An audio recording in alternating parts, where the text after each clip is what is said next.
नमस्कार, मैं राजमोहन सिंह एक बार फिर से मैं मीडिया का सीमांचल बुलेटिन आपके बीच में लेकर आया।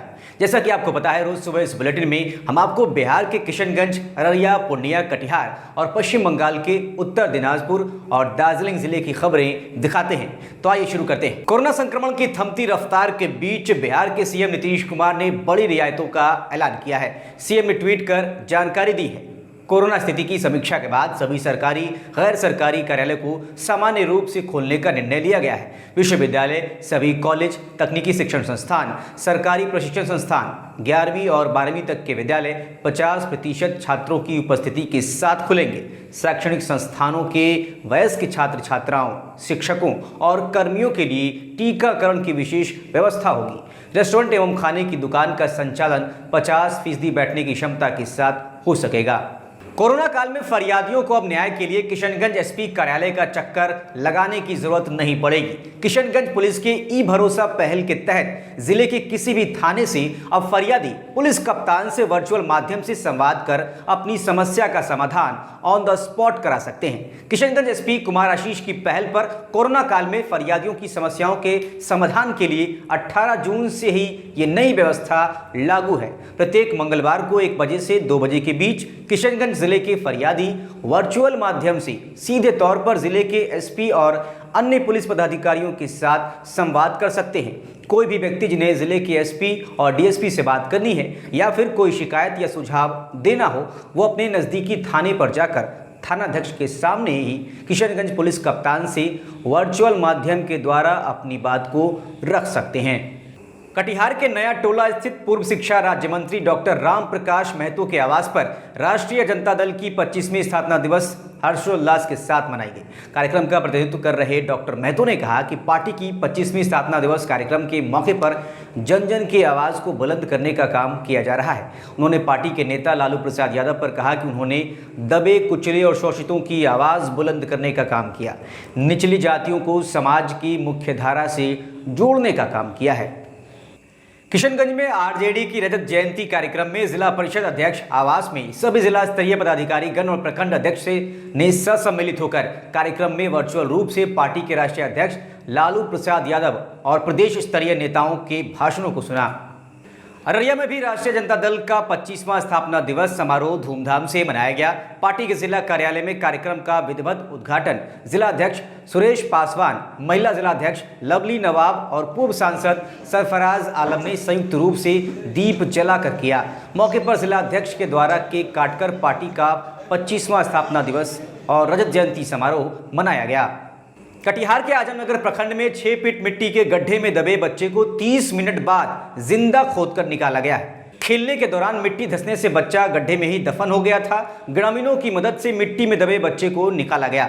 जानकारी के मुताबिक प्रखंड क्षेत्र के शीतलपुर पंचायत अंतर्गत फारसा डांगी गांव में सड़क निर्माण के दौरान हुई मिट्टी की खुदाई से यह गड्ढा बन गया था। किशनगंज के पोठिया थाना क्षेत्र अंतर्गत फाला पंचायत में एक 14 साल के बच्चे की 11,000 वोल्टेज तार की जद में आने से मौत हो गई। जानकारी के मुताबिक घास काटने के लिए खेत की तरफ जाने के क्रम में बिजली पोल पर झूल रहे तार की जद में आने से किशोर को करंट लग गया, जिससे वो बुरी तरह से झुलस गया। इलाज के लिए अस्पताल ले जाने के दौरान उसकी मौत हो गई। सिलीगुड़ी में पेट्रोल और डीजल के बढ़ते दामों के खिलाफ दार्जिलिंग जिला युवा कांग्रेस की ओर से विरोध प्रदर्शन किया गया। कांग्रेस नेताओं ने कहा कि पेट्रोल और डीजल के दाम बढ़ने से आम लोगों को काफी परेशानियों का सामना करना पड़ रहा है। उन्होंने कहा कि अगर जल्द इस बारे में सरकार कोई कार्रवाई नहीं करती है तो भविष्य में जोरदार आंदोलन किया जाएगा। वहीं दार्जिलिंग जिला डीवाईएफआई की तरफ से भी पेट्रोल और डीजल समेत विभिन्न आवश्यक वस्तुओं की कीमतों में वृद्धि और पश्चिम बंगाल में टीकों को लेकर हुए भ्रष्टाचार और अराजकता के विरोध में सोमवार को गांधी मूर्ति के सामने धरना दिया गया। जमीन विवाद में भतीजे द्वारा चाचा की हत्या किए जाने का सनसनीखेज मामला सामने आया है। घटना उत्तर दिनाजपुर जिले के चोपड़ा थाना क्षेत्र के सोनपुर हाट बाजार इलाके की है। हादसे की खबर मिलते ही चोपड़ा थाने की पुलिस मौके पर पहुंचकर शव को बरामद कर पोस्टमार्टम के लिए उसे इस्लामपुर अस्पताल भेज दिया। पुलिस ने इस सिलसिले में 2 आरोपितों को गिरफ्तार किया है। गौरतलब है कि चोपड़ा थाने के सोनापुर हाट के सिंह परिवार के बीच पैतृक जमीन को लेकर विवाद चल रहा था। रविवार की रात मझले भाई के बेटे मिट्ठू सिंह शराब की नशे की हालत में अपने चाचा सुनील सिंह को घर ले गया और धारदार हथियार से उसकी हत्या कर दी। सोमवार को अररिया के आरएसओपी थाना क्षेत्र अंतर्गत बोरी में बंद एक व्यक्ति का शव मिलने से इलाके में सनसनी फैल गई, जिसके बाद पुलिस ने शव को अपने कब्जे में लेकर अररिया सदर अस्पताल पोस्टमार्टम के लिए भेज दिया। मृतक की पहचान अररिया जिले के कुकुरबा बस्ती वार्ड संख्या 29 के निवासी अजीम के तौर पर हुई है। मृतक ई रिक्शा चलाया करता था। रविवार की रात से वो लापता था। अररिया में छठे चरण की शिक्षक नियोजन की प्रक्रिया शुरू कर दी गई है। सोमवार को +2 हाई स्कूल अररिया कैंप का आयोजन कर अभ्यर्थियों का काउंसलिंग कराया गया, जहां नगर परिषद फारबिसगंज और नगर पंचायत जोगबनी के लिए कक्षा 6 से 8 के लिए शिक्षक नियोजन हेतु काउंसलिंग कराई गई। मौके पर अररिया जिला पदाधिकारी प्रशांत कुमार CH द्वारा +2 हाई स्कूल अररिया का औचक निरीक्षण किया गया।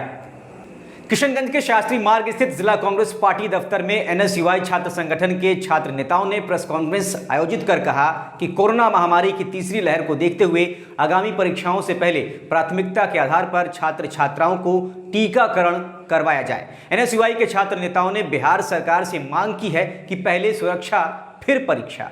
अररिया के NSUI जिला अध्यक्ष इरशाद सिद्दीकी ने भी प्रेस वार्ता करते हुए मांग रखी है। जेडीयू के प्रदेश उपाध्यक्ष सह पूर्व विधायक कोचाधामन मुजाहिद आलम ने बहादुरगंज विधानसभा क्षेत्र के विभिन्न गांवों का दौरा कर नदी कटाव का जायजा लिया। दौरे के क्रम में महेश पथना पंचायत के खारी टोला गांव पहुंचकर कनकई नदी से हो रहे कटाव के संबंध में उन्होंने ग्रामीणों से बात की। उन्होंने बताया कि खारी टोला गांव में जल्द फ्लड फाइटिंग के तहत गांव को बचाने हेतु कार्य प्रारंभ किया जाएगा। किशनगंज जिलाधिकारी डॉक्टर आदित्य प्रकाश के द्वारा प्रारंभिक माध्यमिक शिक्षकों के नियोजन हेतु बालिका उच्च विद्यालय किशनगंज में चल रहे काउंसलिंग का जायजा लिया गया। निरीक्षण के क्रम में जिलाधिकारी डॉक्टर प्रकाश के द्वारा काउंसलिंग स्थल पे विभागीय निर्देशानुसार कोविड-19 प्रोटोकॉल का पालन करते हुए आवश्यक सामग्रियों की व्यवस्था, सुरक्षा हेतु पुलिस बल आदि की तैनाती सुनिश्चित करने का निर्देश दिया गया। किशनगंज सांसद डॉक्टर मोहम्मद जावेद आज़ाद ने पूर्णिया के बैसा प्रखंड अंतर्गत अशियानी पंचायत, अमौर प्रखंड अंतर्गत डहुआबाड़ी, ज्ञानदोब और झोवारी पंचायत में नदी कटाव से प्रभावित क्षेत्रों का निरीक्षण किया। सांसद ने फेसबुक पर लिखा, कटाव स्थल से ही बाढ़ नियंत्रण के चेयरमैन गिरजानंद सिंह से बात कर उक्त कटाव स्थल पर कटाव निरोधक कार्य के साथ स्थायी हल निकालने का अनुरोध किया है।